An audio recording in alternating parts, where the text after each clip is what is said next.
Go check it out. Let's give out some free DVDs. We want the police to check out this movie, so it's important. And let's see if they want to get one. Oh yeah? Good news, Toronto. What are you guys doing?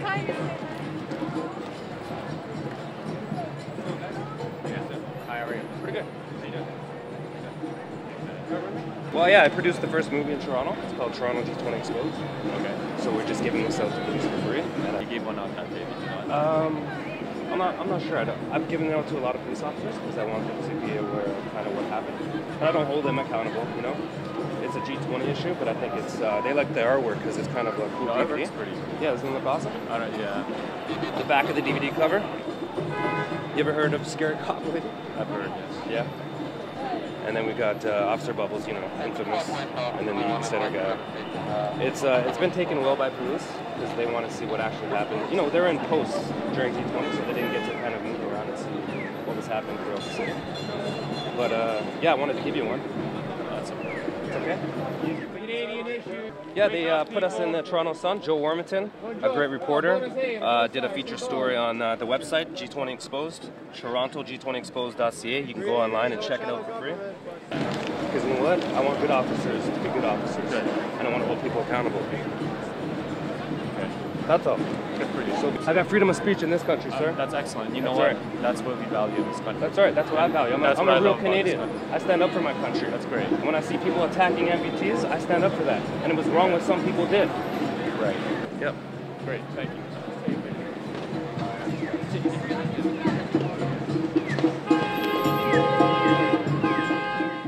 It's not about me, it's about the people that were involved, the people that had the cameras during the G20. It's about the people that actually had to go through some tough times, you know? And it's about independent media like Press for Truth and the Real News and InfoWars. We took their footage and we made that movie what it is. People have sacrificed themselves to make this country what it is. And these Canadian Charter rights and freedoms were made because people sacrificed. So when they're taken away, that paper is only as good as the government says it is. So when it's taken away, we got to stand up and say, hey, listen, I want people to see this movie. I'm passionate about it. I want them to see the truth. I want them to see chronologically what happened during the events of G20. If you see this movie, it's going to feel like you were at G20. So it's about getting the truth out, and that's more important, you know? So we got it into the Ontario Parliament. He's got the DVD in his hand right there. Oh, yeah. There we go. He's looking at it. But I do encourage people to go to the website Toronto G2 Exposed.ca. Toronto G2. Toronto G20 Exposed. Toronto G20 Exposed.ca. It's an age thing, Speaker. I hope folks will bear with me. Yeah, Toronto G20 Exposed.ca. There is a movie starring, amongst others, Officer Bubbles. I suspect people will find it most interesting. The gentleman, his name is Peter Cormos? Cormos, that's right. Look out for MPP Peter Cormos representing Welland. He's in the movie himself, Peter Cormos, NDP all the way. There it is. Went to Parliament. I can't believe that this movie went to Queen's Park and they give us a plug. That was awesome, really. So I want to document this stuff. This is out of hand. Of course I can show it, but I refuse to. Word up, Toronto Truth Seekers, we're out here. It is the week of the G20 Seoul, Korea, so that's why I prepared some information here. What we have here is a rundown of what went down in Toronto during the G20 that took place at the end of June 2010.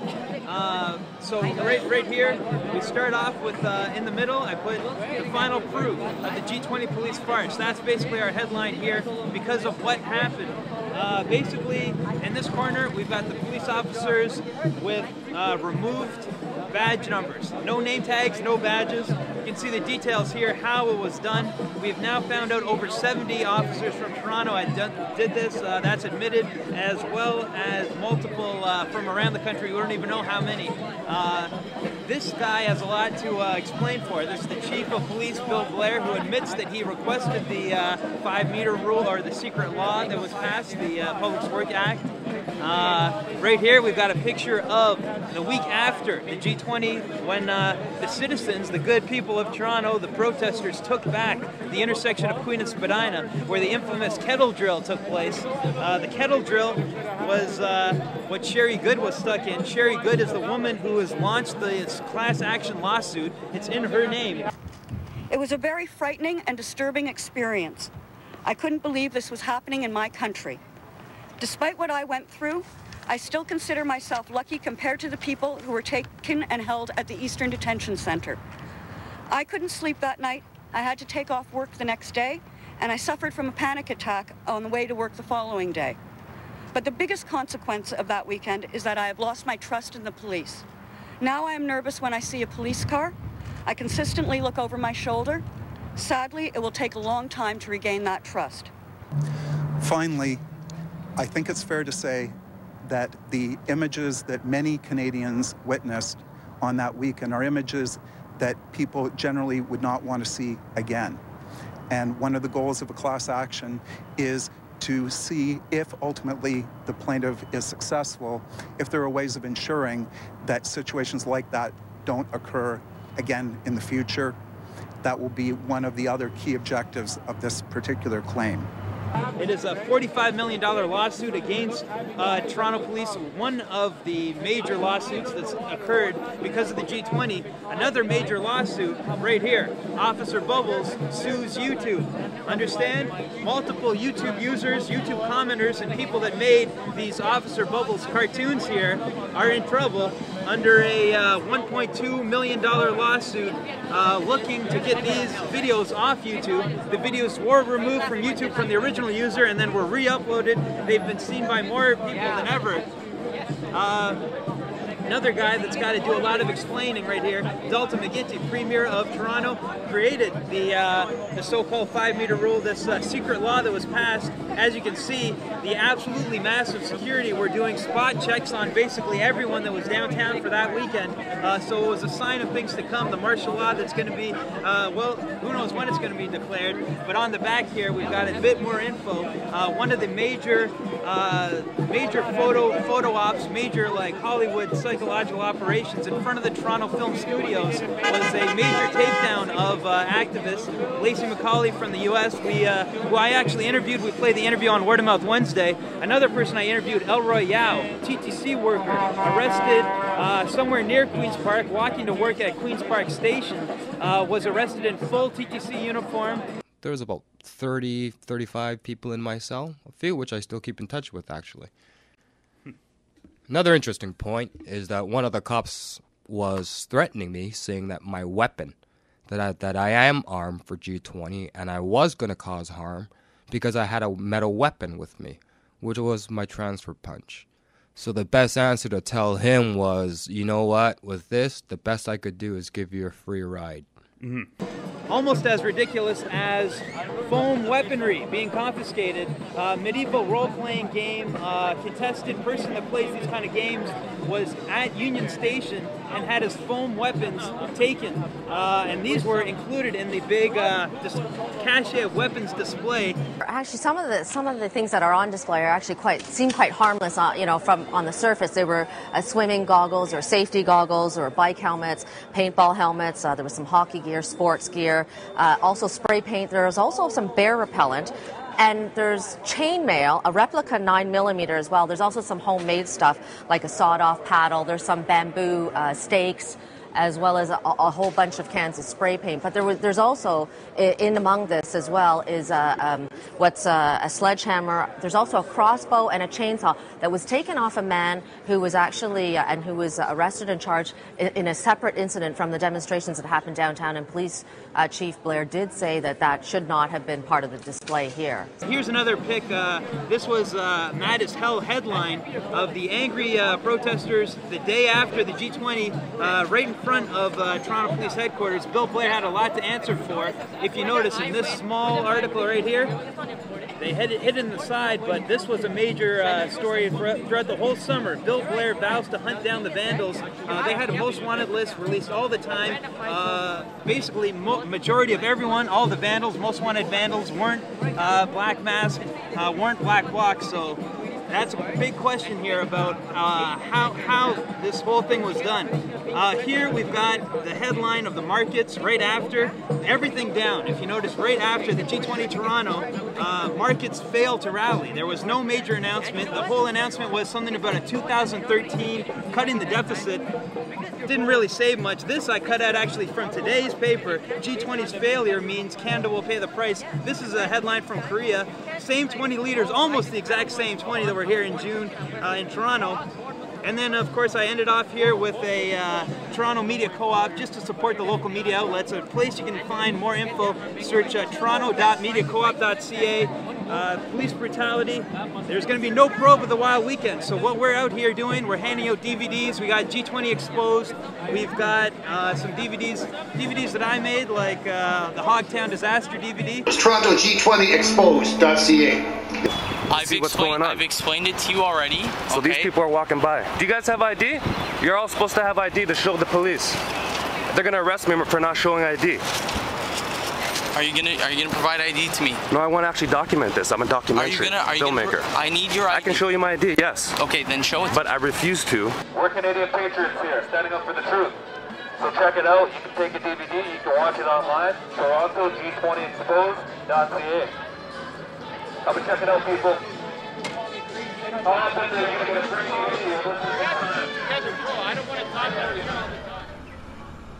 All right, word of mouth. We're here at the Toronto Mayor's debate. We got a guest here. Do you mind introducing yourself? Well, I'm the man who will be mayor, and I'm Kevin Clark. Our Prime Minister did not spend any money to protect the people of Toronto. So I have a special message, and this message is for all protesters of G20. I am Kevin Mark Clark. I have made Canadian history. I am the first G20 arrest. I was brutally arrested on Sunday at 1:30 by the RCMP. I went to a Blue Jay game, and there was a big fence, and I took a left turn, and my skate snapped. I stopped on a wall to take my skate off. A man in plain clothes came up behind me, and he says, "Buddy, what are you doing?" I was about to say, "What do you think I'm doing?" Before I said taking my skates off, he grabbed me in the headlock. Then he tripped me over his feet, and he threw me head first into the concrete. And when I tried to get up, the RCMP officer jumped on my back. And then he yanked my hands behind me. And then the RCMP officer yanked me up. And my skates were half off. And he dragged me. I said, "What are you doing?" He says, "You're under arrest." I said, "What am I under arrest for?" He says, "You're under arrest." I said, "What am I under arrest for?" "For coming in this area." And he yanked me up. And he put me to sit down on a ledge. And when I sat down on that ledge, I was thirsty as damn hell. And then 2 vans pull up. And out of it came a bunch of RCMP officers. And they said, "You're under arrest." I said, "What am I arrested for?" "Am I arrested for trying to take my skates off because I bust my skate?" And then he says, "You're under arrest for performing an indecent act." I says, "What's the indecent act?" He said, "You were urinating. A natural bodily function as taking a pee when your body requires it. Even if the man was urinating, does that give the RCMP grounds to throw him head first into a concrete ground?" Some of the tough questions we're starting to deal with here in terms of building a strong framework for strong, sustainable, and balanced growth going forward, and in particular, the problems we have with current account imbalances and the currency controversies. Look, I think it's fair to say we did not resolve those issues here. We have got a process for continued engagement. We've got a timeline around that. These are not going to be easy issues to resolve. Now, where it happened was right by the first Canadian place. And I am giving the details to all provincial level of government, all municipal city councils, and all federal member of parliament. Above my head was a round-based camera, which would have caught the whole incident. Now, I am the most arrested man wrongfully by the Metro Toronto Police. And today, I must commend the law enforcement of the City of Toronto. I thought they were the worst, baddest, most brutal, unlawful cops in the world. But the Royal Canadian Mounted Police right here has shown that there is worse actions that can be committed. My issue here today is for the safety and the security of the 2.3 million people in this city that I run as a candidate to represent. $920 million have been spent to put a fence around, create jobs, and to protect 20 wannabe world leaders. And it's just good to get people out of poverty and give them opportunity. What I've also said is that precisely because of China's success, it's very important that it act in a responsible fashion internationally. The issue of the RMB is one that is an irritant not just to the United States, but is an irritant to a lot of China's trading partners and those who are competing with China to sell goods around the world. It is undervalued. But there has been $0 spent to protect the people of this city from the abuse of authority by those who are employed for security. And if a man could have been brutally attacked, brutally thrown headfirst into a concrete on an allegation that he was urinating, imagine if I was protesting. I would probably be dead. I was coming from a baseball game. What's going to happen to the homeless people in this city? What if they come down here on Saturday and Sunday? I'm encouraging you not to. I'm encouraging all protesters in this city not to protest at Queen's Park, not to protest at Allen Gardens. I ask all leaders of protesters to take your protest to the place you can make some influence. Post Road is at Don Mills above Eglinton. It is the most expensive area in the city, and those people who organize G20 will either live on Post Road or the Bridle Path. That's where the $1 million homes are. That's where the bankers live.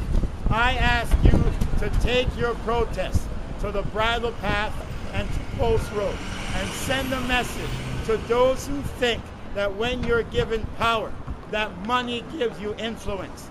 Influence comes from the love you give to all in the time of need. Wrap it up. Yeah, here we got the posters. Nice. Great artwork. We've given this away to a few of the police officers today. They're responding pretty well to the artwork and the actual DVD. I've been giving them away for free. Let's just fire it up, folks. Wrong phrase, I guess, fire it up. Anybody has any comment about either during the weekend or the aftermath of it? What should be done? Sarah, you've got your hand up first. I think that there were a group of thugs that just ruined the event for some real legitimate protesters. So what should have happened? I really believe the thugs should have been managed well, but apparently they weren't prepared for that.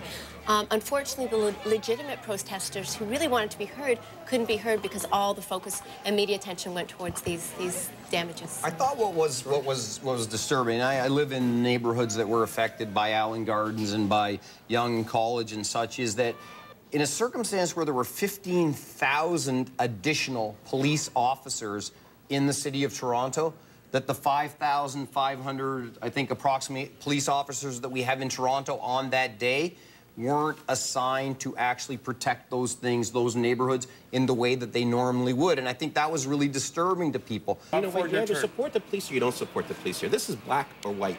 I support the police. You know what? They were taunted. Their horses are getting knocked off their horses. Their police cars are getting burned. And you're sticking up for the protesters. You know what? Should there have been more action on Saturday? Absolutely. If I was the mayor, I would have told the chief, and I'm not going to control the police force whatsoever, but I would have said to Chief Blair, I said, well, please move in on Saturday night. I would have asked them to move in. You know what? Because we would have sat here and look what happened. And these police were taunted. They were spat at. There were bottles were thrown at them. And you know what? And you just sit here and take it. I don't believe in having this judicial review. This is going to cost millions and millions of dollars. Look at the images. Look at the police. But look at these people getting beaten up. The police were getting, everything was going on. It was unbelievable what was going on. But you said that as a mayor you would direct the police. You just said that. I would ask the police chief to move in. If you're the police, where are your badges? Badges? We ain't got no badges. We don't need no badges. I don't have to show you any stinking badge.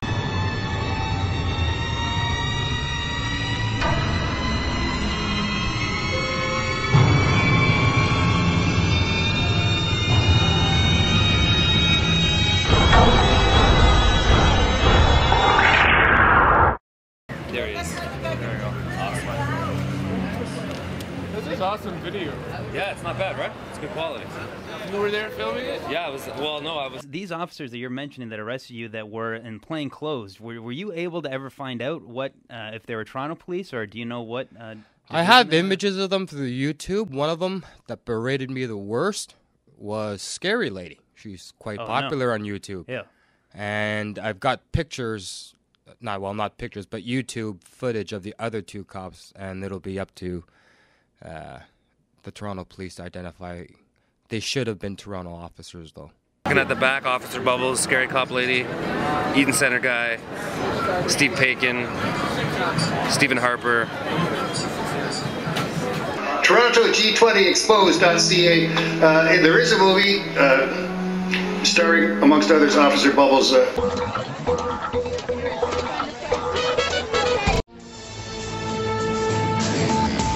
A YouTube video showing a confrontation between a G20 protester and an officer has gone viral and is making headlines around the world.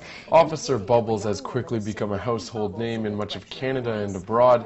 Suing YouTube for $1.2 million against a political cartoonist and 25 individual commenters. So as a graphic designer, as an artist, what do you feel about having political freedom of speech and then being under attack for your artistry? Like, imagine that this guy can't take criticism, but he has to go after individual commenters on YouTube because, you know what? He threatened to arrest a woman for blowing bubbles. Blowing bubbles, yeah. Like these bubbles weren't normal bubbles; they were assaulting bubbles, in his terms. Yeah. So like we have him on the back of the DVD right here. So I'll show you. On the back of the DVD, we feature Officer Bubbles because he was coined by the media, Officer Bubbles. I didn't coin him that term, but he was termed that on Fox News and CBC. Why?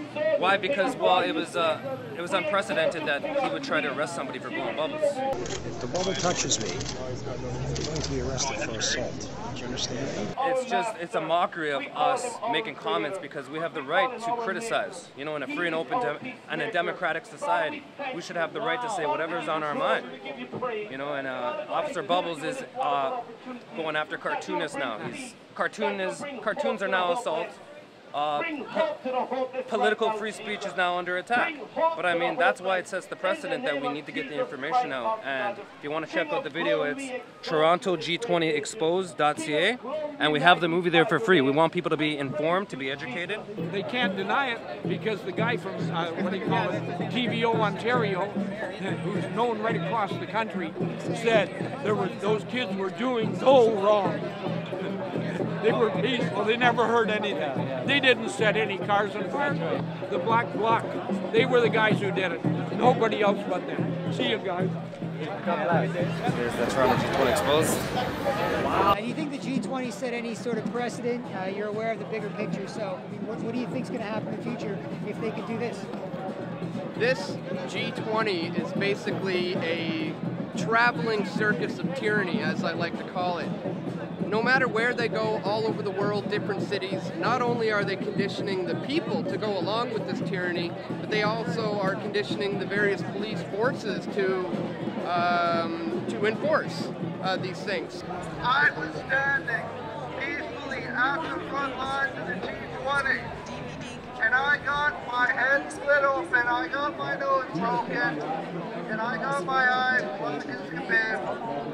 And then I was threatened after I was taken behind the two police, those metal bandwagons, and they threatened to kill me if I were to speak any more about this. The fact of the matter is that a lot of those guys were from the American military, and they had far more training than just Canadian policemen. It seems that anyone who was speaking publicly on a microphone at Queen's Park, they had restrictions when they got charged, saying if you start preaching, if you start saying anything about the G20 in the public, you are going to be arrested. I was threatened several times. They said if I open my mouth, I will spend 5 years in prison. Well, I have my charges dropped. Here I am. Why is it such a crime for us to speak out against the government? It's going to be, from the people, their stories of what they went through here, in Toronto during the G20. So we're going to let the people of Toronto speak for the film and just lay it out there. Ask yourselves. I hang around the streets all the time. Those black bloc gangs were undercover policemen. There is only 1 or 2 of them that actually did anything.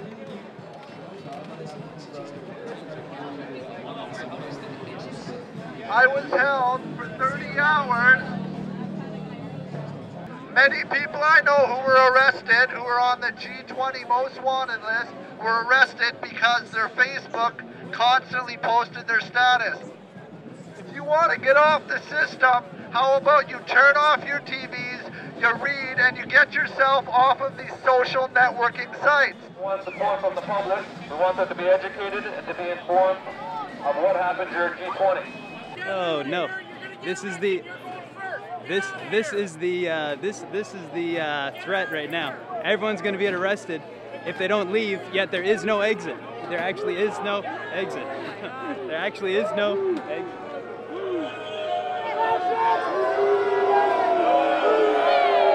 They want us to move, but there is no exit. Word up, we're back on the scene here at Queen and Spadina. If this intersection looks familiar at all, that's because last time I was here filming with my camera, I was stuck in a kettling experience. That's right, 4 hours in this intersection in the pouring rain. Well, now people are out. It is on a Saturday. It's July 2010. And people are out demanding some civil liberties now.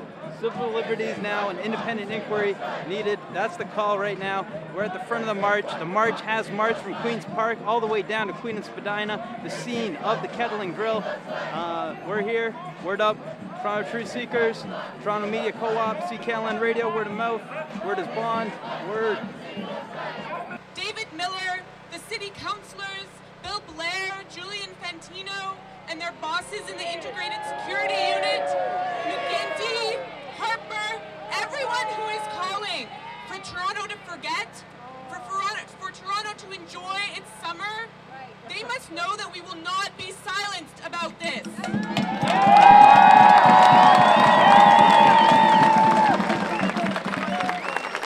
1,000 people turned out to Queen's Park today for a civil liberties rally and march. Student, labor, and community groups organized the rally to demand an independent public inquiry into security at the G20 summit. More than 1,000 protesters took to the streets today, representing labor, student, and native rights groups, all with one unified message. They want a public and full judicial inquiry into the actions of police during the G20 weekend.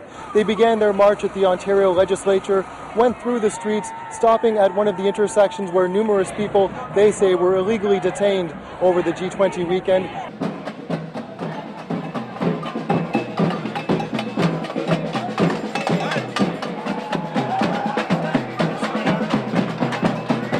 protest marched through the streets of downtown Toronto.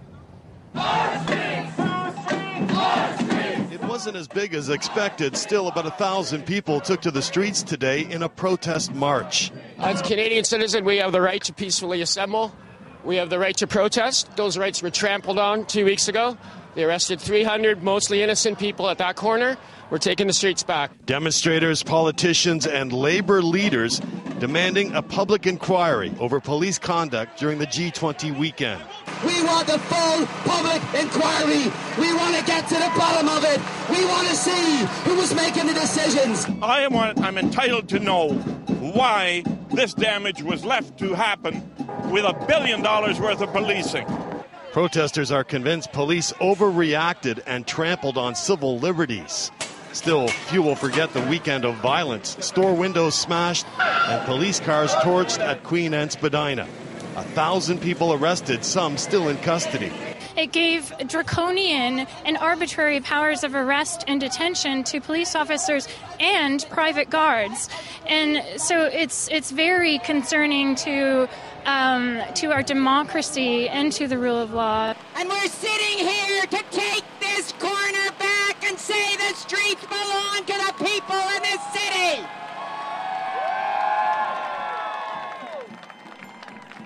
The protest was peaceful. It included a sit-down at Queen and Spadina, a retaking of an intersection that demonstrators claim belongs to the people, not the police. The Toronto Police Services Board has agreed to a civilian review. Demonstrators want a full-scale, independent provincial inquiry. Ho, ho! Stephen Harper's got to go! Hey, hey! Ho, ho! Stephen Harper's got to go! Hey, hey! Ho, ho! Bill Blair's got to go!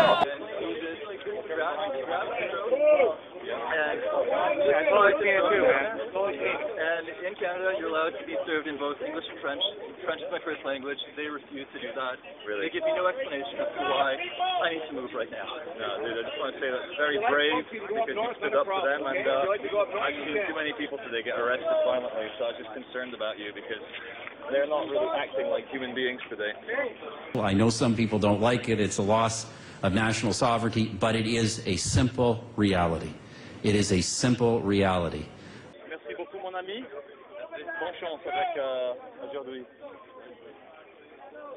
If you keep moving, there's an exit. But nobody keeps moving. There's no exit.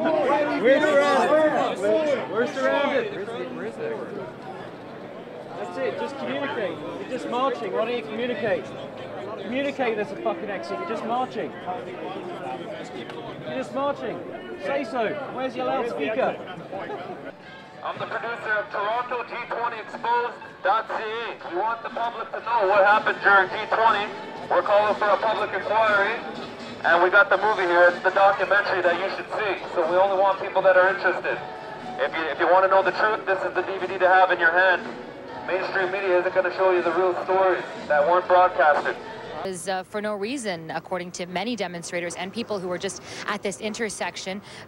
Some were arrested and then released, and some were just held in the rain for 4 hours and then released. And one of those is the plaintiff, Sherry Good. She is the plaintiff in this case, but 800 people, maybe even more, are going to be named in this class action lawsuit. It's asking for $45 million, and the defendants in the case, the Toronto Police Services Board, as well as the RCMP. So I am joined now by Derek Sobral. He was on the streets of Toronto, and you are going to be joining this class action lawsuit. Derek, tell me why. Well, I'm a citizen of Toronto, and I care about what happens in my city, in our city. And what I witnessed on the G20 summit was appalling. What happened, innocent people were being detained, illegal searches, secret laws passed in private, a security law fence rule, which came out to be misleading. Holding people in the rain for hours and even arrested bystanders. 900 were arrested in all. It became the biggest mass arresting in Canadian history. I went down to the temporary detention center, a film studio, to see my friends who had been arrested. Just as I got there, people were being released. Then I found my friend Kimia, who told me her story. We were doing a peaceful protest in the streets yesterday. We did a sit-in in front of Novotel. We were arrested for not leaving when we were asked to, supposedly. We were never asked to leave, and they surrounded us. There was no way for us to leave. People wanted to. There were spectators who just came to watch who got arrested. We live in a democracy. It's our right to protest in the face of injustice, and that's not going to be taken away from us. I met others who were badly beaten. They're basically hitting my skull with their boots, and like they're telling me stop resisting, when I was not even resisting. I was lying still. And some had stories that scared me. Stole my camera. Stole my $6,000 camera. My name's Adam McIsaac. I stopped my bike because police were illegally searching people. I produced my media pass. They said this isn't real. They took it. I was told to back up for the safety of the police. I backed up, I complied, and then I was thrown down, kicked, elbows. They tasered me right here in the groin. And then when I asked them, did you taser me? They denied it. They just assumed that I was an anarchist. $1.3 billion for what? To beat the shit out of people that produce media? There's now outrage pouring over the police tactics and the abuse of human rights. Rallies were held. Over this past weekend, the Toronto street medics were prevented from providing care. In several instances, some of us were detained despite being clearly marked as medics. Some Canadians are pushing for an inquiry. Support is streaming from Facebook and Twitter, while some activists are making sure they never forget what happened by tattooing symbols of the G8, G20 on themselves. I came down here from Montreal to protest the G20, and I am so glad that I did, and I was so horrified to see what went down. I was arrested and detained for 28 hours, 27 of which were in handcuffs in horrendous conditions. There are many questions unanswered. Like, what were the cops doing? I know one of the things that was confusing was a lot of people got arrested that were just walking. But the reason that they got arrested is because they had been identified for a criminal offense. A lot of people seeing that will go, oh, what are we arresting them for? They haven't done anything. I'm sure we have to justify all our arrests, and I'm sure that's probably what happened. On the Saturday, when there was a rampage by the Black Bloc on the more violent protesters, they were kind of tearing through the city. I noticed several times the police were kind of just standing off and just standing there, and they weren't kind of intervening. Why was that? If it's property damage, that's one thing. But if they see a citizen that's in trouble or an assault, yeah, they're gonna leave their post to deal with something like that. Public safety is paramount.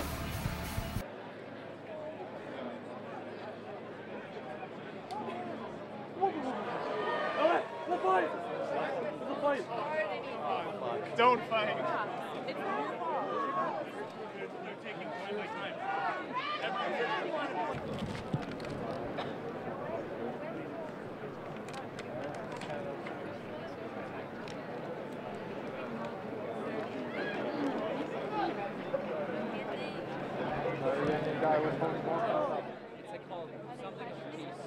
Like they take, what's it called? It's like disturbing the peace. Like they take you and then they let you go. Extra chapters included and a nice menu. And it comes, when you buy it online, you can go to Toronto G20 Exposed.ca and you can get a nice copy. It comes factory sealed, nice artwork on the DVD itself as well.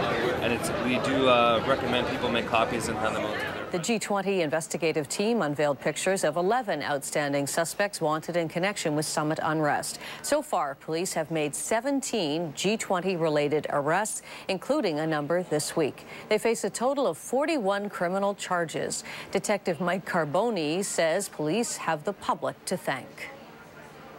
We have able to collect over 20,000 images, and they, like I said initially, came from the members of the public. We have other sources. The internet is part of some of these sources, but for the most part, they've come from the members of the public, and I'm very grateful for that. I know the rest of our team is very happy that that we've got them. Police say there are far more arrests to be made, including some out of province. Up to now, all of the alleged troublemakers have been picked up in Ontario. What happened on the streets of this city in terms of the G20 was enormous and hasn't been taken stock of even by the progressive movements to a sufficient degree. There was a virtual elimination of civil liberties, and not just that people were round up on completely outrageous charges, conspiracy and other such things, but that the police functioned for several days as if the normal body of civil liberties that have been attained in this country had completely existed. Now, certainly homeless people at Dundas and Sherbourne wouldn't have been particularly surprised by the kind of treatment that people were receiving, but it became a generalised treatment. As everybody knows, the breach of the peace stuff, where they can arrest people on a presumption of an impending breach of the peace, was used to the point that people going home, people that had nothing to do with protest, were rounded up and incarcerated for hours on end. People were stopped and illegally searched on a massive basis. What happened in Toronto with the burning cop cars, you know?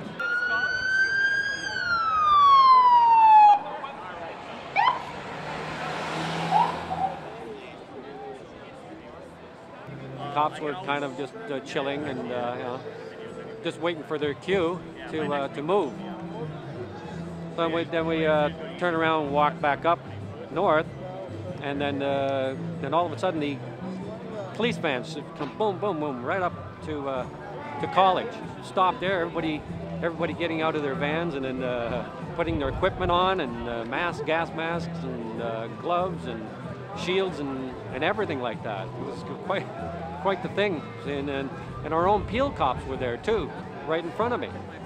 Serge, he goes right up where the vans were, and one of the cops is going bang, bang, bang on his equipment to get back. So he had to come back to where I was standing. And then all of a sudden the police got out, went up, they ran up to College there, and all of a sudden you could hear their guns going off. I think it's probably the rubber bullet ones going pop, pop, pop, pop, pop, you know. So then I phoned my brother, who was just north of me, I guess on the Queen's Park side, and he saw that SUV being damaged by probably black bloc.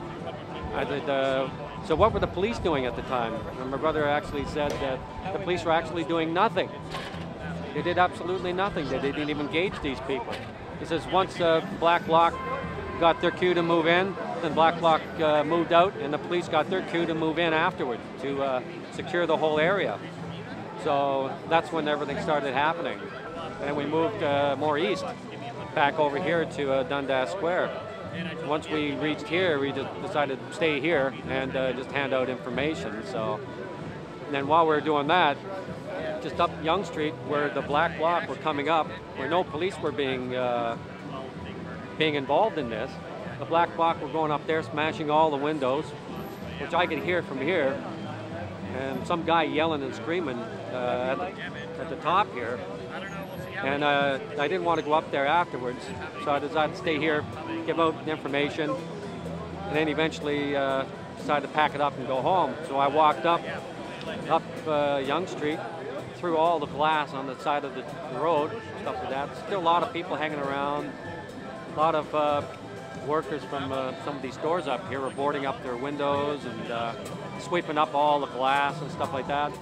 Quite the hectic day, and to me, I've seen enough already, you know, that's enough for me, seeing all the chaos and the black bloc doing whatever they could do. They got the green light to do whatever they wanted, you know. And the burning cars, burning police cars, to me, that was a staged event. All staged event. Probably torched by the police anyway. And to me, it looked kind of Hollywood, really. Because I saw CNN here, the CNN truck parked on the side street. And I'm looking, I said, oh, here we go. Here goes all the propaganda and the misinformation and stuff like that. So I saw them, and so the police cars were basically a good photo op for all these big media corporations and that, eh? So that was all staged. So the G20 was all staged, you could tell. Okay, do it again, but don't walk as fast because I lose it behind you. Okay. 3, 2, 1. These riot police behind me are some of the reasons why activists here in Toronto ahead of the G20 and G8 summit all week have called this a police state. So that was my day trip to G20. So yeah, there's some heavy conditioning going on, and we're going to counter that propaganda. Sounds good. Dan Dix from PressForTruth.ca, VJ Starman from WhatYouWannaBelieveIn.com. And then for the G20 summit recently, I was postering and flyering like a maniac before it during it and after it to make sure it never happened again, because I saw that as the most traumatic event in this city's history, where 20,000 cops, troops, mercs, and spooks were sent to lock down this city like a giant prison, kick us out of downtown for a week in the summer. And I've seen how our police has acted before then and since then, and they don't normally act like they did at the G20 summit. But, most of us will, quote unquote, do our jobs. And so we have to make sure, as my first platform priority, that we, we keep an eye on what those jobs are. So I really want a full, inquiry into the G20 summit, which I, looked at very, very closely, sort of the G20 martial law, and then following that, the Caravana martial law light, where there was a way too big of a police presence there. Very, very peaceful. Nothing happened between 1,000 cops and 10,000 young black people partying, but they shouldn't have been forced to hang out with each other in such close quarters. The cops should have been nearby, as opposed to forced to mingle with the crowds aggressively. So it seems like someone's trying to use our authorities, our law enforcement authorities, as a stick to whack us like a baby seal. And so I'd like to track back, who that is, and look at the federal government's role and the RCMP's role, who got $500 million of the $1 billion spent on security in what happened at the G20, as opposed to just focusing on the police themselves. And so the first thing is, making sure G20 martial law never happens again. We're with TorontoTruthSeekers.com and Toronto G20 Exposed.ca. Break it down for us. How's it going, guys? Yeah, this is the new DVD, the first one in Canadian history. This movie is it's showing that the Canadian Charter rights and freedoms were violated during the G20, and there needs to be accountability. So I've been actually giving out a lot of these for free to police officers, because we want them to be informed and educated on what happened with other police officers. It's the first one in Canadian history. We just want people to be aware, and it's important because each and every person needs to know what the Canadian Charter rights and freedoms are. And this is sexy, man. You make this look good. The DVD cover looks good. The T-shirt, got a shirt there. Posters look good. The back of the shirt's the same as the back of the DVD cover. I mean, we got to fight for our freedom. We got to fight for our rights. But getting creative with it is a great way to validate yourself in this world. Yeah, this is nothing against the police, nothing against anything like that. There were other parties involved, the feds involved, and as Dan Dix from PressForTruth.ca brilliantly said, the G20 is kind of like a traveling circus of tyranny, where basically everywhere they go, like in Pittsburgh last year and then in Toronto this year, they just lock down cities, mess with people, send thousands of cops, riot gear. And there are things we can do here, like calmly and consistently sharing information. Yeah, it's great because we want the public to know that Canada is going to be a different country if we don't speak out. It's the most important time in history to speak out, because it's going to be a North American Union. It was formed at the SPP, the Security Partnership and Prosperity. And this is Mexico, Canada, and the US. Now, these closed-door meetings, they're instituting this agenda where they're going to get rid of sovereignty on record. So when they do trample on Canadian rights, the Canadian Charter, okay, which allows us to have freedom of speech, freedom of assembly, and freedom of press. When they do trample on those rights, what they want to do is they want to reconstitute a new charter, okay, that includes all three of those countries. So when Canada is being sold out in the name of globalism, we need people to be aware and to be outspoken about it. Everybody needs to know that Canada is not going to be Canada anymore, and it's already happening behind closed doors. So when this G20 steering committee goes into cities, they're implementing this agenda, and they're doing it with austerity measures. And that means to cut deficits by half by 2013. So all over the world, in Romania and Ecuador, they're actually doing that. They're taking away pensions from people. And people are protesting all around the world because of this, and they're in the streets, and police are actually joining with the protesters. We shouldn't have to be afraid to speak in public. So that's why the movie's so important, because we believe in freedom, we believe in Canada, and we're standing up for this country. We count ourselves as Canadian patriots, and that's why we believe that this is the most important time to speak out.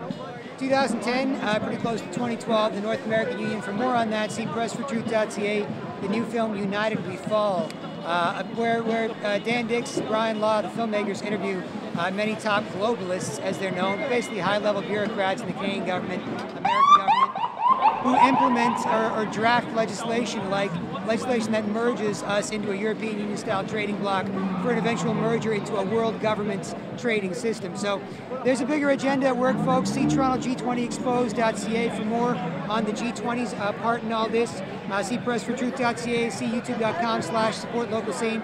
See whatyouwantabelievin.com for my own campaign to be mayor of Toronto, or at least introduce issues into the campaign that we should definitely work on getting something done about. And yeah, best of luck out there. We got a great city, we got a great country, and even though there's crazy things going on, if we get creative, we can handle it. Word up, Toronto Truth Seekers here, Saturday Street Action. Do you mind introducing yourself? Yeah, my name's Sam from Montreal, Sam Labrier.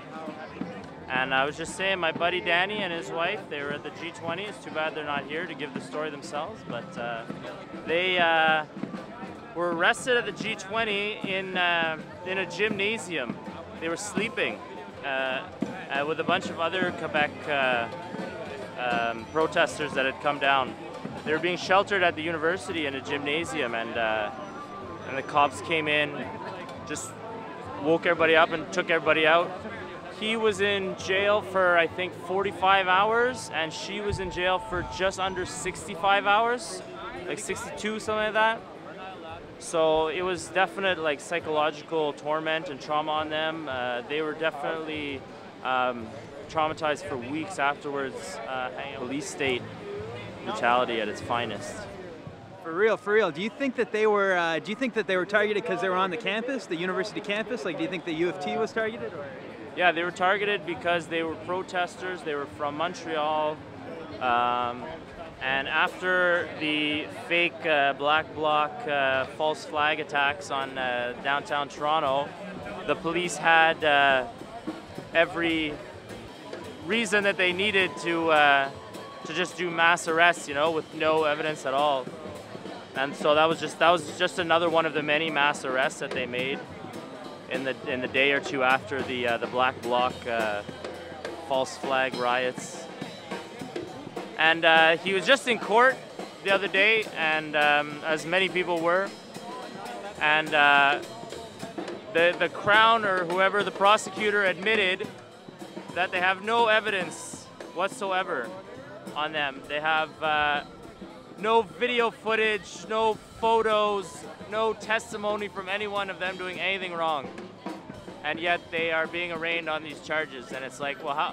I mean, this is a complete travesty of justice, you know? The whole point of justice is that you have the evidence before you file the charges, you know? And then you can see the evidence against them. But they're saying, no, no, no. We're pressing the charges first, and then we're gonna find the evidence. It's a complete travesty of justice. And this is not an isolated case. This is most people's case. It was a mass arrest. They didn't have evidence. It was one big sweep, you know? A press conference right after the G20, the mayor of Toronto, David Miller, was saying, he made some quote about how the people that did the damage in the G20 came from out of town or something. They weren't from Toronto. And then I noticed that it seemed like the people from Quebec were being like targeted. Do you think that there was targeting of people from Quebec, and like, have you seen these kind of tactics in Quebec?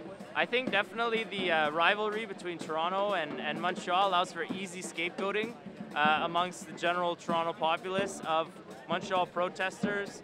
You can easily just sort of paint them as the ones to blame, and everybody in Toronto will just be like, oh yeah, you know, it's Montreal's fault, of course, who else, you know? And these guys were just regular peaceful protesters. They're anti-globalization, you know, anti-G20, IMF, World Bank, that kind of thing. A lot of Noam Chomsky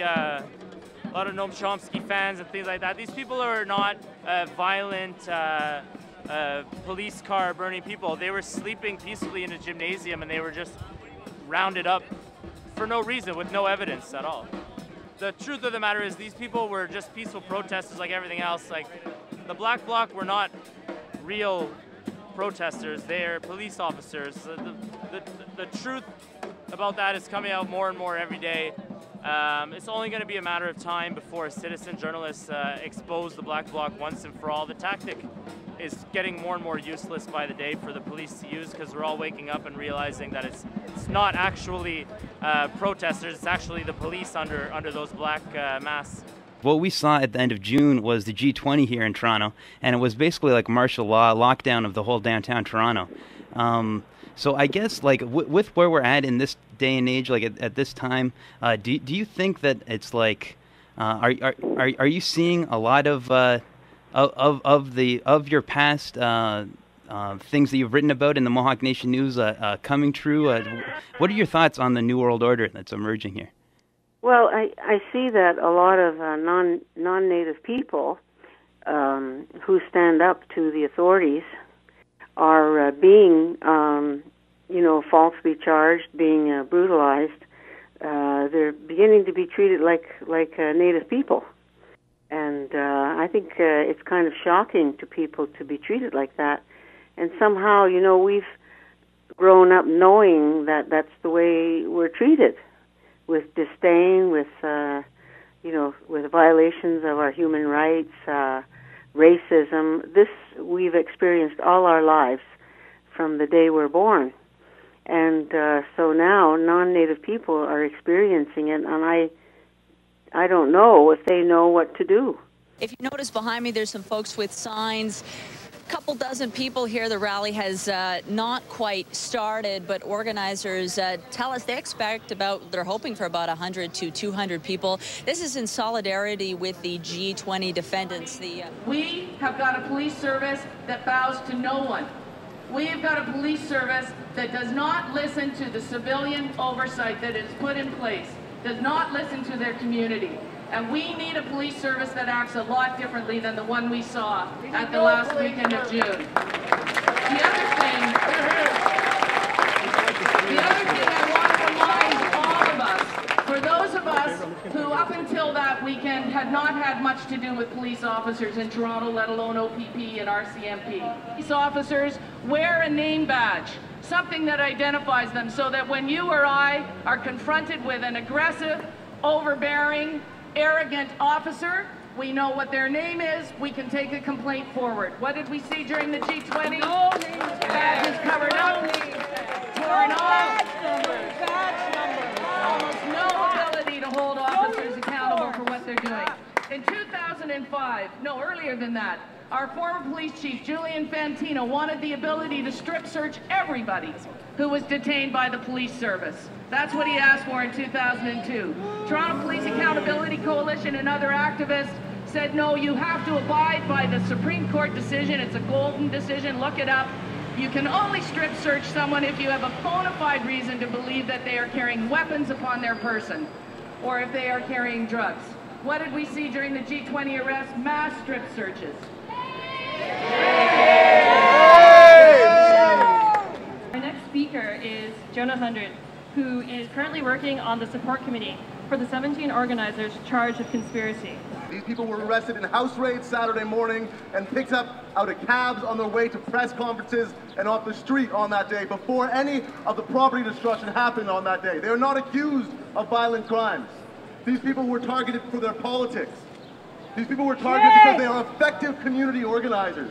They were targeted because they fight alongside Indigenous leaders, alongside land defenders, on behalf of immigrants, on behalf of marginalized communities across Southern Ontario and Quebec. And for that, they are arrested and facing extremely serious jail time.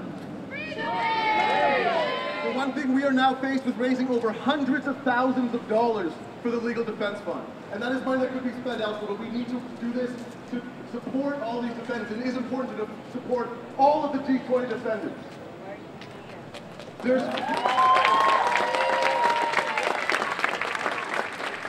Even more important is that we do not let them stop us. We do not let them kill our momentum. That we keep moving forward, we keep growing stronger, we build solidarity, and we build momentum. We cannot let them intimidate us. We cannot let them silence us. Over 70 individuals were arrested while sleeping on a gym floor at the Graduate Students' Union office. Only a block away were out-of-town security personnel cozily accommodated in residences that students were kicked out of. It's as if it's a crime now for students to organize on their own campus. And so while they try to continue to divide us and immobilize us with various tactics to squelch dissent, like bogus bail conditions, exorbitant legal fees, fear-mongering, trauma, and intimidation. We will not cave to these attempts to criminalize dissent. Known as Illegal is a community-based organization that fights for migrant justice and status for all. The unprecedented violence we saw was completely unjustified, and the 75 charges that were dropped today is just one sign of that, and we know that these charges aren't going to stick. We know that as we keep going, as we keep fighting and mobilizing, that more and more charges are going to get dropped, and more of our friends and activists and community organizers are going to be found completely innocent.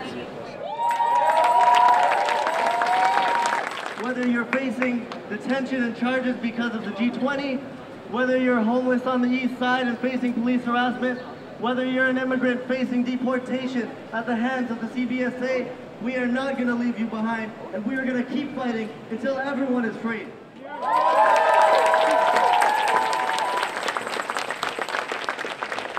At the same time, we can't forget why the G20 leaders were here in June, what they were here to do, and that was to impose an austerity agenda. What does that mean? Thank you, I completely agree. Now please keep your hands up, keep your hands up. Everyone who's part of an organization in Toronto that fights against poverty, that fights for immigrant rights, that fights for Indigenous sovereignty, get your hand up in the air. And everyone here who's going to continue to fight against the G20 austerity agenda, put your hand up in the air. Now I want you to take that hand, turn it into a fist, and look around and see the strength we have in this movement, and know that we're going to continue to fight and we're going to win. Thank you.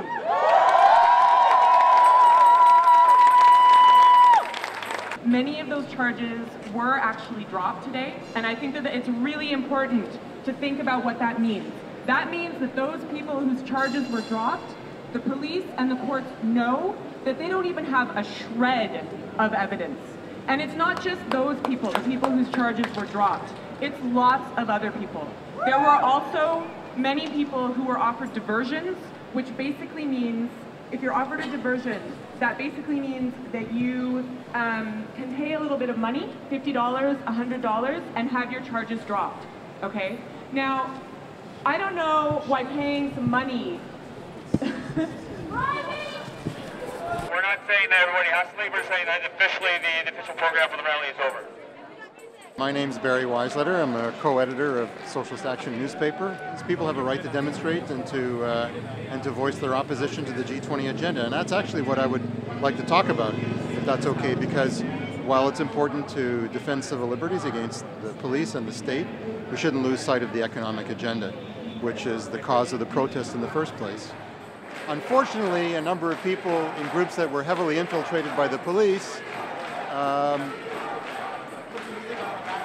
created a situation in which the cops and the Harper government can point to isolated acts of violence against store windows and police cars, which the police tolerated. In fact, they watched while these acts were carried out in order to attempt to justify their enormous expenditures on so-called security issues, ignoring vital needs in terms of health, education, social housing, public transportation, and other things I mentioned. There's a need for a full, open public inquiry, full spectrum inquiry into police actions. Not much of a turnout at Police HQ for a protest, nonetheless, by protesters protesting the mass arrest of the protesters during the G20 summit. Could be a result of a long day in court for more than 300 people arrested on summit weekend. Well, today was just the first court appearance for most of the G20 protesters, and some of them had their charges dropped, and others were being bribed by being offered to, if they made a donation to a charity, they would have the charges dropped. And that's kind of ridiculous, because if they had valid evidence, they shouldn't have given any reason to drop the charges whatsoever. It was a way of allowing the police to say, yeah, they took the deal, so they must have been guilty. And so what we did was okay. But a number of us aren't taking any of those deals. There's only maybe room in the court for 20, 25 people. And so they'd fill the court, 25 people, and then as people were being dealt with, they'd let other people go in. And this kept going on all morning. And finally, like if you weren't at the door when they were letting people out, you couldn't get in. So the whole thing was just, it was like chaos, complete chaos. Hardly anybody knew what was going on. They had some duty counsel explaining things to people who were outside of the courtroom because they couldn't explain them to any other way. They had to deal with groups of, 10 or 15 people at a time, trying to explain to them what to do, what to expect, because most of these people have never been in court before, and this is the situation. The PA system didn't work. They were supposed to be calling people's names out. There was nothing. It was absolutely mayhem inside the courthouse, and trying to get heard was absolutely ridiculous. If you had a lawyer, though, it went very well. The lawyers got first crack at everything, and if you had a lawyer, you'd be in and out, and that'd be it. They're gone. It's absolutely ridiculous. I hope that my lawyer will just convince them that, hey, drop the charges and be done with it. And that's the sort of thing, because it's absolutely ridiculous. For real. And do you have any more details on this bribe? What was this offer that they were offering? What they were doing was they were offering people that had obstruction charges if they paid a fee, somewhere from $25 to $100, and maybe signed a peace bond or something, they would drop the charges. The charges would be withdrawn. If you had gone to this diversion office and chose to make a donation of $25 to $75, whatever the Crown decided you had to do, and then they would look at this receipt you gave them, and the charges would be automatically, they would just withdraw them. That was it. Game over. But you'd still have the knowledge that you acquiesced to what the police wanted, what the Crown wanted, and that, in fact, you could be looked at as being guilty of what you had been charged with. And so there's this situation that didn't make a lot of sense, and it was, in reality, it is a bribe, and there's no way around it. It smells, it stinks, and it should never have happened. It's either the charges were solid enough to go forward, or they weren't, and dropping them was the only option. But they couldn't drop so many without getting some other action going, because it would make them look really bad. And it's all about saving face for the Toronto Police Force and the Crown prosecution, because they work hand in hand. It's too bad, but that's the way it is. I'm not afraid of what I say. Whether people, they might not like it, but I'm not afraid of saying stuff. So that's good. For real, yeah. Thanks a lot. Selling for it. Well, thank you. Appreciate it. Sure. My name's Miriam Adrengi, and I organize with the Toronto Community Mobilization Network, and I was here today with the Toronto Community Solidarity Network. And what was the purpose of this rally here, a 6 p.m. rally at the Toronto Police Headquarters? Well, it was definitely a follow-up to what happened this morning, which was that 303 people were called into court today, all people facing G20-related charges, politically motivated, trumped-up, ridiculous charges of, and these people were amongst the over 1,000 people, over 1,100 people who were arrested during the G20, who were also among the over 40,000 people who were out in the streets demanding human rights and sharing the values that millions of people around the world share. What was the G20 weekend like for you? Were you charged at all, or were you? Yeah, I was arrested just after coming from a press conference where I was talking about police brutality, and about 50 of us were kettled on the sidewalk, not allowed to leave, and I was pulled out of the crowd and arrested. Yeah, they just arrested me on breach of the peace, drove me around in a paddy wagon for about 5 hours, and released me, all charges dropped. So really, this was just one of the cases of police intimidation that had been happening. My charges were dropped actually immediately after I got released. So I was driven around in a paddy wagon, brought to the detention center for about 10 minutes, and released right away. Charges dropped right then and there. So it's really just bringing inconvenience to people and sending the message: stay off the streets, don't demand rights, don't organize in your community. And these aren't messages that should be sent. People are allowed to organize in their community, people are allowed to connect and build relationships, and people are allowed to say that cutting social spending, creating injustices, all those things are not okay. actual G20 group, like the politicians, the people that are like leading the world. Do you have any thoughts on what they're up to? Yeah, I do have some thoughts of what they're up to. I think they are trying to tax people, cut social services, and hide behind their fences because, and their riot police, because they obviously do have something to hide. Their backhanded deals are making people angry, making people upset, and they're followed by resistance everywhere for very valid reasons because they're bringing injustices to communities, and people aren't going to stand up for it, and people are saying that that's not okay. So I think we need to get rid of the G20, abolish them. It's not a legitimate forum to be talking about global issues. I myself was a member of the Alternative Media Center during the G20 Summit weekend, and like for example, all day Saturday I was wearing my press badge, and they snatched me, they threw me on the pavement once, they dragged me, they threw me on the pavement again. An officer placed his knee on my head, very painful. You've never had a knee on your head. You should know that it's extremely painful. Then they picked me up, they jostled me around and threw me into the van. And it was an unmarked van, and I should say that the 4 officers who did this never identified themselves as officers. I don't even know to this day if 3 of the 4 of them were officers. I've only identified one of them. It was Officer Kevin Antoine, badge number 7880, Division 52 of the Toronto Police Department. So they threw me into an unmarked van. Officer Kevin Antoine sat on top of me and punched me in the torso. I was kind of starting to voice, you know, stop doing this. And then one of the other officers choked me, strangled me, and held that for a long time, and then punched me in the head.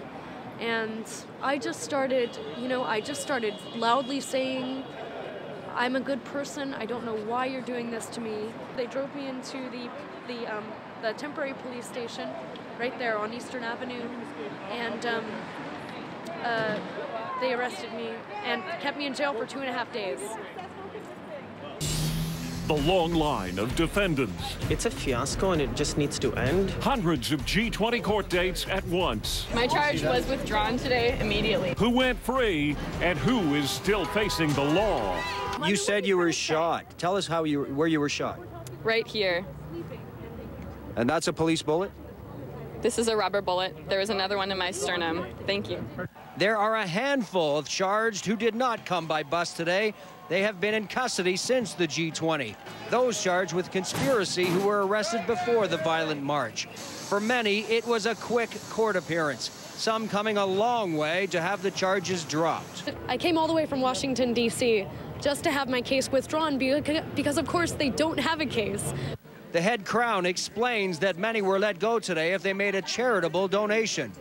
But are they accepting responsibility? No, there's no admission of responsibility with this. It's simply a donation is done, and the person walks away from court. But that deal was a head shaker to Josh Berman. If I'm not responsible, like, why do I have to pay anything? One of the more high-profile accused was Kelly Flugback. She was labeled a ringleader and had plenty to say while at the G20.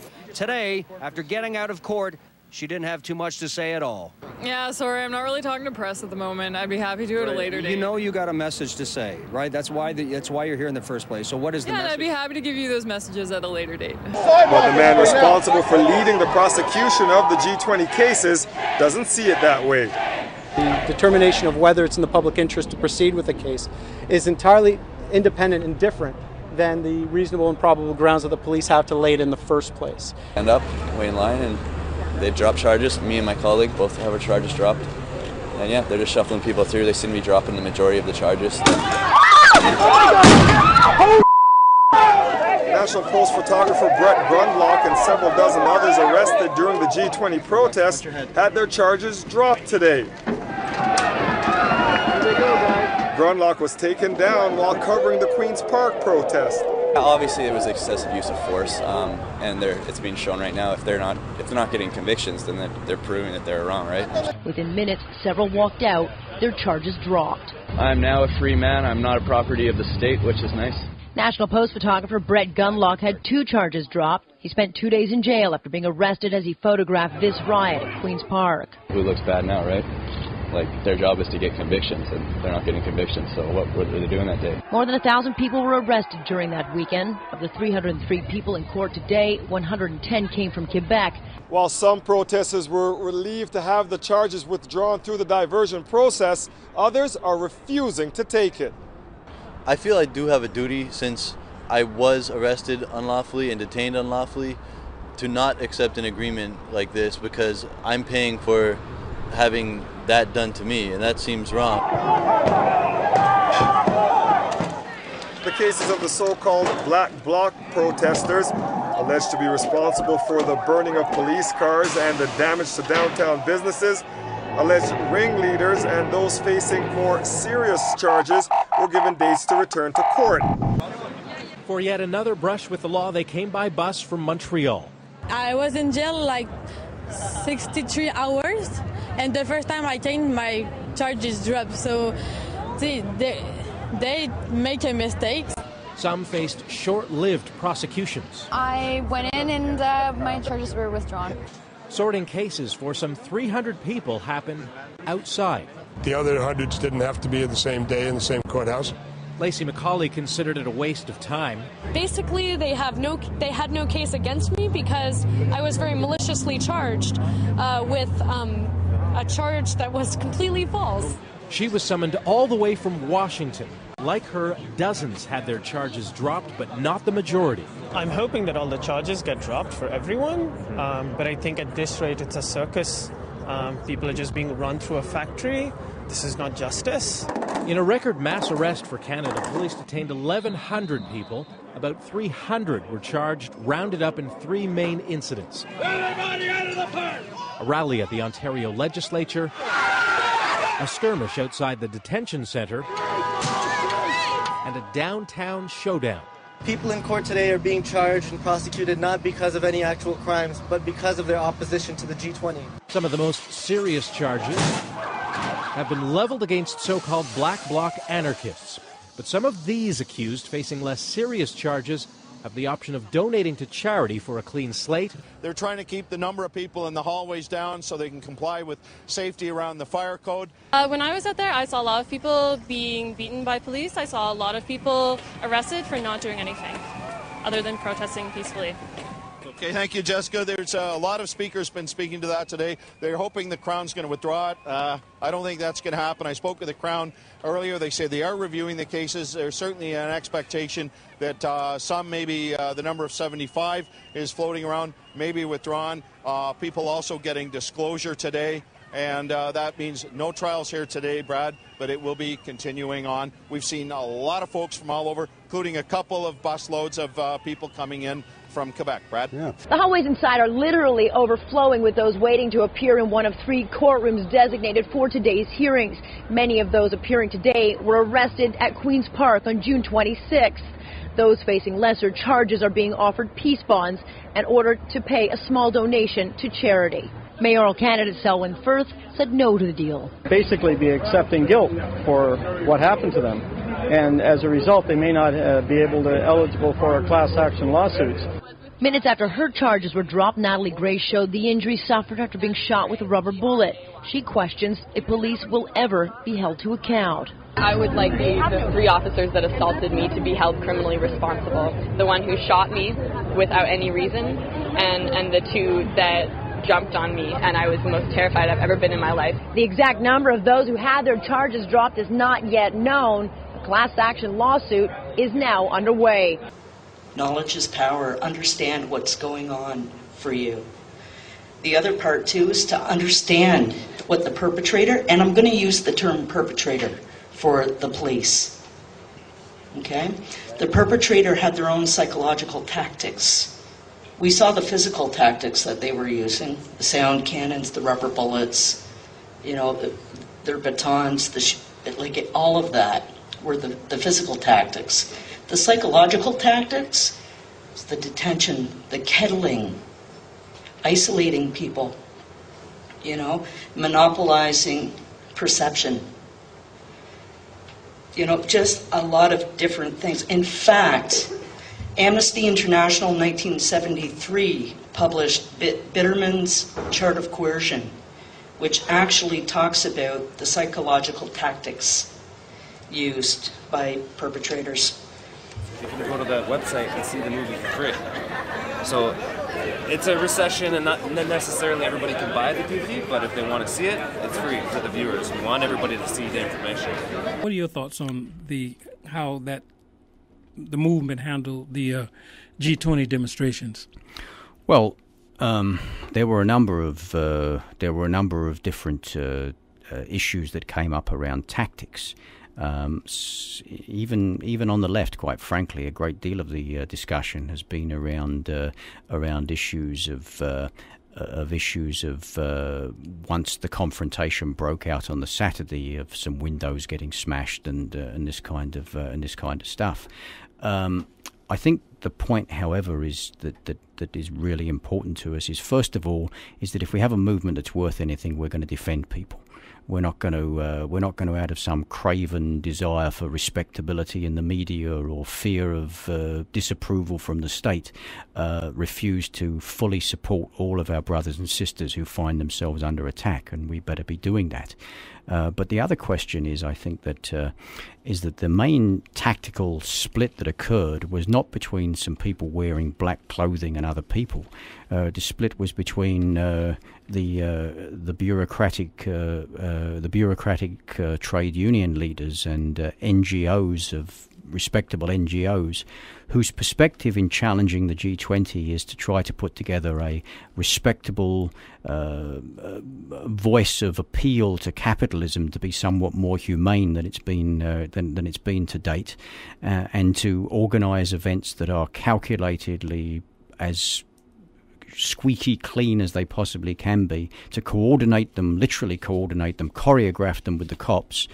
And there were thousands of people who were not content to accept those boundaries, and they came out on the streets and didn't feel that the police had to tell them that Queen Street was the limits of where they could exercise their freedom of speech and assembly, and hence a confrontation emerged. And when it emerged, it was clear that the whole police operation had been geared to utilising that.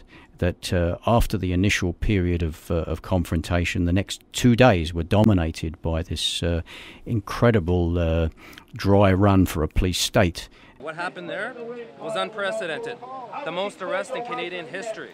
It's really interesting. After I got released on the Tuesday, after everything went down, I got my stuff back, my backpack and all my possessions, and they had the warrant sheet that had my picture and had the charges I was facing that they used to arrest me and pick me out of a crowd, and didn't have my real name.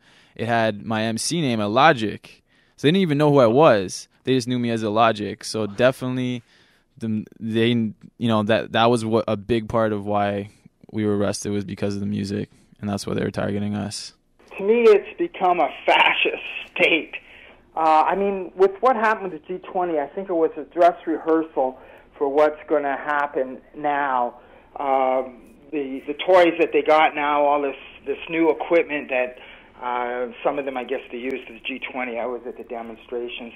And I see that, they're going to use them on other demonstrations.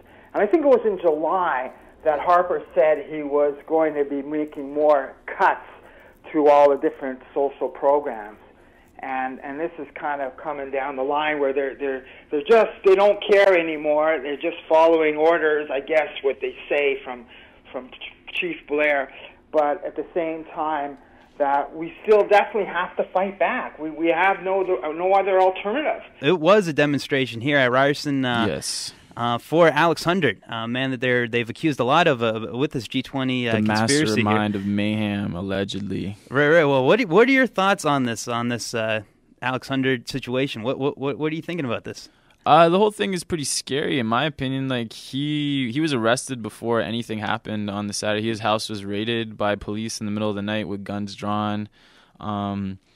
He was then in jail for over a month, I believe, before he got his bail hearing, and then he got bail with very restrictive conditions. And everybody who was arrested during the G20, part of their bail conditions was to be unable to go to any protests. That was part of the conditions. No participation in protests, no organizing protests. So I haven't been to any of the rallies that have taken place, including the one yesterday, because that's against my bail conditions. If I did that, I'd be breaking them. I could go back to jail. So it's pretty messed up.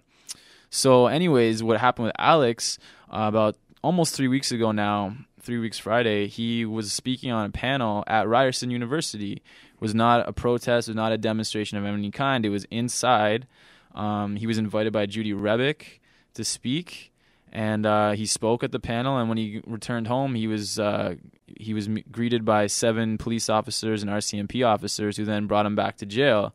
And they said he breached his bail and that he's now going back. So obviously they had people following him and watching him, and which is, I mean, that alone is kind of scary. But the fact that they're trying to use that as a reason to put him back in jail, saying that, you know, to speak on a university panel is a demonstration. They're just basically, you know, trying to bend the law as much as they can to make his life very hard. Thank you for being scared of terrorism for the last 10 years. We promise you the September 11th attacks were exactly as the corporate mainstream media told you. Do not do your own research. Doing your own research is very boring. Let the television and the newspapers do your research for you. We promise you the governments of this world have no reason to lie to you. Yeah, that's great. Give me the word out, man. Make copies. Get the word out, people. Make some copies. We want to wake everybody up. Thank you to the Real News and everybody that was here. G20 Exposed.ca. You can view the film for free. This is about the Canadian Charter rights and freedoms here. We're getting out the truth, people. That's it. Yeah. Expressions Against Oppression Week will be ending tomorrow with Night of Expressions. We'd like to thank everybody that came out today at the event. It's the first Canadian documentary on G20. With these messages, you can't broadcast any of these things on the mainstream media because your job isn't to educate the people as to what people here at the G20 actually think. It's to portray us as violent, dangerous people burning police cars. And if you go to Toronto, G20 Exposed.ca, you can go there and you can view the film for free. The information is important. We want the truth to be told because a lot of this footage wasn't on the alternative, it wasn't in the mainstream media. So we have a story of a gentleman, his name's John Prune. He's a 57-year-old Revenue Canada employee. He was there at the G20 peacefully sitting down at Queen's Park, which was the designated area for peaceful protests, and his leg was ripped off him, his amputee prosthetic leg. 5 police officers tackled him to the ground. They labeled his leg a whipping. So when things like that are happening to our fellow Canadians, we got to stand up and we got to speak out because we have freedom of assembly and freedom of speech, and we're going to stand strong because we're Canadians. We're going to stand up for our fellow humans, and we're going to get this information out. Word of Mouth Wednesday, we're here at Ryerson campus. We just saw the screening of G20 Exposed, the movie, and we got a guest here. Do you mind introducing yourself? Yeah, my name is John Prine from Welland, Ontario. And what did you think of the movie today? It was great. I really liked it. It showed me a lot of what happened at G20. I was arrested at the time, and so I missed a lot of what happened on TV, what happened to a lot of the people there. I mean, I heard what people were saying when we were held in detention, but now I got to see what happened, and shocked and amazed at what the police did and what the people went through, the way they were hurt. I guess I'm just shocked, still shocked about the whole thing, and we need a public inquiry to clear the air on this. We have a gentleman here who was an amputee. Okay, he had one leg, and they ripped it off him and they made him hop into a paddy wagon. This is not what Canada's about. Imagine if this was Terry Fox, you know, somebody who's Canadian. We all have human rights, and we're not going to be brutalized by the police. We're not going to be terrorized. We don't stand for Public Works Act, which is a fraud. I just want a public inquiry is my big concern about this. Seeing the movie tonight just makes me think that that's the only way to go. And I think anybody who sees this movie will see that we need a public inquiry. It's right there on film. I mean, you can't turn down a public inquiry. It's the only way to sort this out and you know, see what went wrong. A lot of things went wrong. It's right there on film. What's the difference between these DVDs here? Yeah, basically what we're looking for is to get the truth out, and we're not looking to profit. We're just looking at our costs. So we're giving out free DVDs at the event. We tell people to make copies, to give it out to your family members and friends. And we have the factory wrap version for $5. And would you recommend the G20 Exposed movie? Yeah, oh, definitely. Yeah, if you want to see truth behind what happened, not just the TV images brought to, by the mainstream media. You've got to see this G20 movie. It's fantastic. And it's the first G20 Exposed documentary in Canada, so we want this to be on everybody's shelf. We want people to realize that there was more to the story than what you were told. And it's important that we stand up for Canada. Well, one thing about the G20 Exposed, it shows the grassroots movement, the media, which is pivotal because with the mainstream media, you're only seeing one side, and it's important for everybody to see the other side, and which is actually the factual side. So I was really impressed with this movie. It pulled together a lot of resources, your footage, his footage, Dan's, the real news, and that is the true message. And all Canadians need to see this film because it happened on their country. Our Canada was turned into Nazi Germany for the weekend, so if we don't want it to happen again, we got to be informed and we got to do something about it. And that's just, it's got to be cool now to tell the truth. I think that's what we need to do. Is it's got to be cool now to tell the truth. If not, there goes our future. And now this Public Works Protection Act, which they chose to pull out of the books and enforce on us, which as I believe was originally introduced here to protect Parliament and government buildings from Russian and German spies. So that doesn't say very much for the way that these people think about the people who live in their city, the people who contribute to their city, the people who run their city, the people who created this city, the people who are this city. Doesn't say very much about the way that they look at us. So, you guys recommend G20 Exposed? I think it's a great movie, great documentary. Everybody should see it, and they should share it with their family members. If you know anyone in law enforcement, share the video with them as well. We need those people. They're the most vital piece to the puzzle. We need them on our side. We need them to wake up, and we need them to stop taking unlawful orders. So 2 thumbs up. I think you definitely need to share this. Again, the only way to stop something, corrupt behavior, is for the citizenry to be informed about that. So you got to spread the message, spread the truth, and the truth is contagious. And so if people do see it, they'll start to act and do something about it. Share the truth with their inner circle. And that's what we got to do. So we just had our screening. The premiere was at Ryerson University. And we had about 200 people come out, and everybody was supporting us, and we gave away about 400 free DVDs. Saturday afternoon, it continued throughout the weekend, and we were gathering a lot of information and monitoring the activities of that crowd, and we were doing everything we could throughout the course of the entire weekend to prevent a repeat let me of what read we had seen on Saturday afternoon. I want to read a quote here from Joe Warmington, who thinks of himself as a friend of the cops and has written some good stuff about the police over the years. He's a Toronto Sun columnist. He says, "A police source tells me the only thing that stopped the officers from stopping the black bloc tactics was an order telling them not to. They tell me they could have rounded up all or most of them in no time. But even before that decision was made, says one insider, there was mass confusion and indecision. Quote, the orders went from engage to no, don't engage, to engage to no, don't engage, said an officer. Eventually there was a, quote, a clear order from the command center saying do not engage. And at that point, smelling weakness and no repercussions, the downtown was effectively turned over to the vandals, while police, up to 19,000 strong, were ordered to stay out of it." Okay, that's what he got from some cops on the force. What do you say? He's wrong. That did not happen. And in fact, there was in our incident command center a lot of people moving as quickly as possible to ensure that we were able to respond and contain that threat in a safe way. There's always anonymous people who think in hindsight, and the clarity of their hindsight is remarkable. But in hindsight, we would have done things differently. They would have saved the day. But the reality is there was a lot of people to respond to that situation. But there wasn't a go, don't go. There was no go, don't go.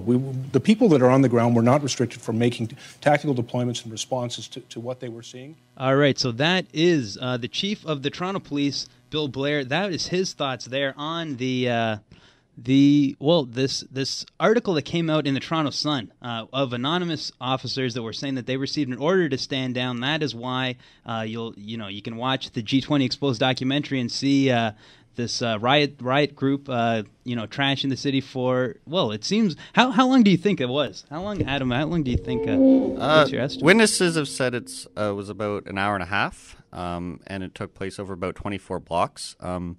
The Black Bloc riot initially started on the Saturday afternoon. The peaceful protest had sort of gone through maybe with 25,000 people. And then at that point, a group of Black Bloc people broke off around Queen and Spadina, and they attacked a police car actually with a policeman inside it.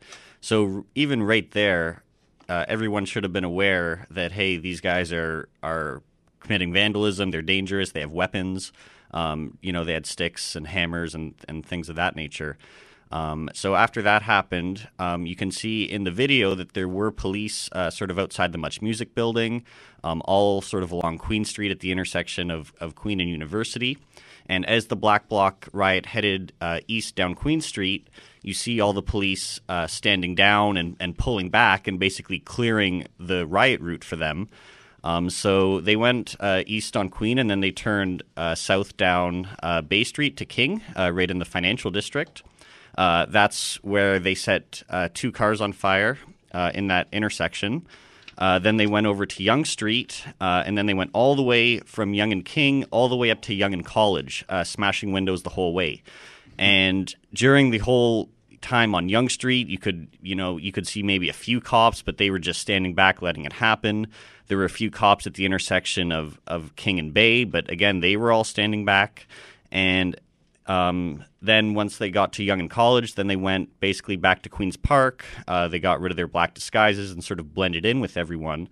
And then that gave the police the pretext to go in and sort of round up basically everyone at Queen's Park. They sort of surrounded the whole place. They arrested seemingly random people who, most of whom did not have anything to do with this riot, probably didn't even know that this was even occurring. Oh yeah, we've interviewed a few of them. We've interviewed a man with an amputee leg with one leg. We've interviewed a TTC driver walking to work. We've interviewed a candidate for mayor arrested near U of T. All of this happening, people that weren't even dressed in black, not even with this riot. That's why it seems almost symbolic how the whole thing ended in the free speech zone, this area of Queen's Park. But just to get you another fact here from recent testimony here. Here is how the RCMP commander, Alphonse McNeil, responds to the question about agent provocateurs being used in the G20. Here's a quick clip here. Des policiers en civil qui vont dans la foule. Vous utilisez ça, vous, à la GRC?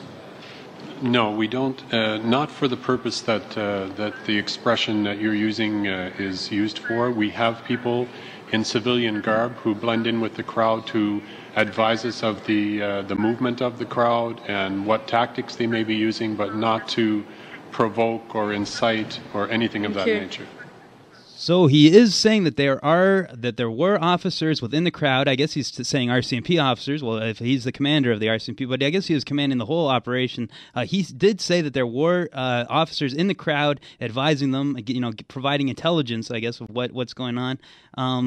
Okay, with this whole G20 Exposed documentary, and I know you guys get this, you probably get this a lot. Like, what are your thoughts on this issue of agent provocateurs? With all your research, what are you guys thinking? Well, we have some footage in the documentary which pertains to the SPP summit in Quebec, in Montebello. And it was on record, the CBC came out and they said that police were dressed up as anarchists, inciting violence. And that was proven. The police actually came out and had to admit that. So if we know that in past summits that has occurred, then it's open for investigation. That's pretty much what we're saying. We don't try to place blame. We don't try to suggest that in the video. We just prove the facts. So we want everybody to see the video for free. We want people in Canada to be aware, to be educated to the facts, because we see this G20 summit go down in history, unprecedented. $1.3 billion of our money was spent. Fences were dividing the elites, with these 5-star hotels and the best chefs in the world, and we're suffering on the other end of it. We get beat down. We get illegally searched and detained. The Canadian Charter of Rights and Freedoms was violated. So we got to stand up as Canadians. We got to be aware of what's happening. So we want everybody to see it for free. They can go to www.torontoG20Exposed.ca. And you guys keep it up. Derek, Adams, good to hear from you guys again. Your film is doing well. It's waking up a lot of people to the issues that happened here in the G20. So, great job, you guys too. Awesome, thanks, Dan. You know what? It wouldn't be possible if it wasn't for Dan and Press for Truth, because we commend the independent media for bringing out these facts to the Canadian public. Well, we're all in this together, right? Exactly. I mean, you know, we got to get the word out there to the people, and you know, that's the bottom line. That's what it's all about. Truth inquiry, because public inquiry doesn't seem like it's going to happen. Politicians believe the cops did everything fine. There was no problems here, but we've got a different take on things. And Toronto Truth Seekers, we're out here. We got DVDs. Check us out Saturdays, Young Dundas Square, G20. There is no exit. We have become a fascist state. I mean, with what happened to G20, I think it was a dress rehearsal for what's going to happen now. Enlightened sovereignty, then, the natural extension of enlightened self-interest. Well, I know some people don't like it. It's a loss of national sovereignty, but it is a simple reality. It is a simple reality. There is no exit. Communicate this fucking exit. We just not change. The problems we have with current account imbalances and the currency controversies. Look, I think it's fair to say we did not resolve those issues here. There actually is no exit. There actually is no exit. They want us to move, but there is no exit.